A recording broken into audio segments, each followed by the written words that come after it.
Assalamualaikum warahmatullahi wabarakatuh. Saya Naila Hayu Azizah dari kelas C. Pada kesempatan ini saya akan memaparkan proposal tesis saya mengenai pengembangan media pembelajaran berbasis augmented reality berorientasi pada kemampuan pemahaman konsep dan penalaran spasial siswa SMP. Permasalahan dalam penelitian ini adalah mengenai bagaimana proses untuk meningkatkan pemahaman konsep dan penalaran spasial siswa menggunakan teknologi berbasis augmented reality pada materi bangun ruang sisi datar dan bagaimana tingkat kevalidan, kepraktisan, dan keefektifan prototipe media pembelajaran tersebut.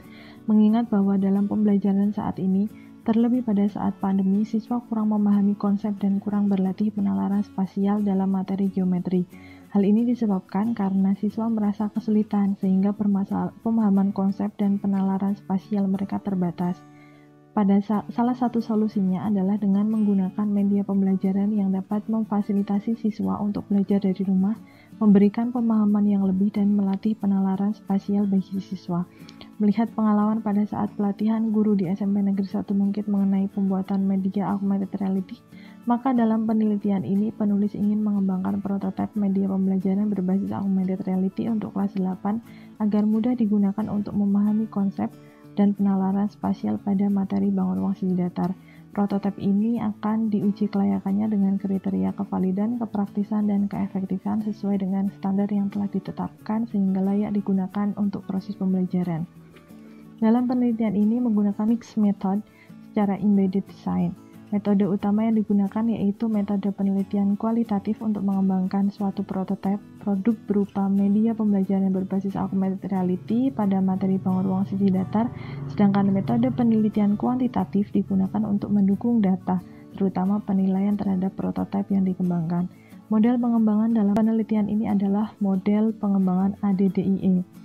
Tahapannya adalah yang pertama analisis kebutuhan, analisis situasi, dan analisis materi. Kemudian pada tahap desain dilakukan untuk menyusun rancangan prototipe media pembelajaran berupa flowchart dan storyboard, serta penentuan kisi-kisi soal tes pemahaman konsep dan penalaran spasial. Tahap ketiga adalah tahap pengembangan, merupakan tahap untuk mengembangkan prototipe media dan menyusun soal berdasarkan kisi-kisi yang telah dibuat. Dalam tahap ini menghasilkan prototipe 1 yang kemudian dilakukan uji coba 1 untuk mengukur validitasnya oleh 3 ahli, yaitu 2 dosen dari pendidikan matematika UNY dan 1 dosen pembimbing yang ahli dalam bidang media dan materi dengan menggunakan instrumen validasi berdasarkan indikator tertentu. Validasi ini merupakan penilaian kevalidan yang akan menghasilkan penilaian, saran, dan masukan dari para ahli sebagai bahan revisi prototipe 1. Jika valid, maka akan menjadi prototipe 2, namun jika tidak, maka dilakukan revisi. Tahap keempat adalah implementasi berupa uji coba yang dilakukan untuk menguji kepraktisan prototipe 2 yang dilakukan oleh guru matematika dan siswa menggunakan instrumen kepraktisan dengan indikator tertentu dalam lingkup kecil, yaitu 10 siswa kelas 8 SMP Negeri 1 Mungkit yang dipilih secara random. Guru dan siswa akan memberikan penilaian, saran, dan masukan sehingga prototipe dapat direvisi dan menghasilkan prototipe 3. Prototipe 3 ini kemudian diuji coba ketiga dalam skala luas, yaitu 32 siswa kelas 8 SMP Negeri 1 Mungkit dalam kegiatan pembelajaran. Dalam uji coba ini, siswa diminta untuk mencoba prototipe dan menilai kepraktisan serta menyelesaikan soal tes pemahaman konsep dan penalaran spasial. Tahap terakhir adalah evaluasi yang bertujuan untuk mengevaluasi dan menganalisis dari penilaian kevalidan, kepraktisan, dan keefektifan prototipe 3 yang hingga menjadi prototipe akhir. Data dalam penelitian ini dianalisis untuk mengarah pada kesimpulan dan menjawab pertanyaan penelitian mengenai kualitas prototipe. Teknik yang digunakan dalam analisis ini adalah teknik analisis data kualitatif dan kuantitatif.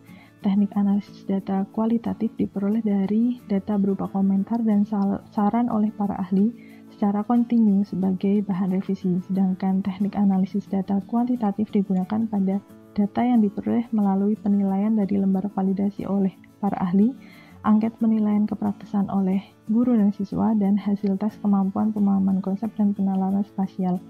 Data yang dianalisis kemudian dikonversi dengan skala acuan menurut Widoyoko, dengan kategori sangat baik, baik, cukup baik, kurang baik, dan sangat kurang. Pengkategorian ini dilakukan berdasarkan panduan perhitungan menurut kisi-kisi pada setiap lembar penilaian. Analisis untuk kevalidan dan penilaian kepraktisan dilakukan dengan menghitung skor setiap butir yang telah diberikan oleh ahli, kemudian menentukan kelayakan dengan melihat pada tabel kriteria yang telah ditetapkan menggunakan skala acuan tersebut.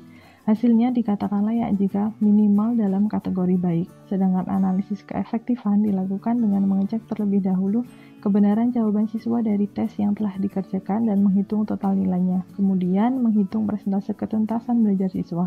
Hasilnya dikatakan efektif jika capaian persentase siswa yang tuntas pada kedua tes lebih dari atau sama dengan 80% dengan kategori baik. Demikian yang dapat saya sampaikan, kurang lebihnya mohon maaf. Wassalamualaikum warahmatullahi wabarakatuh.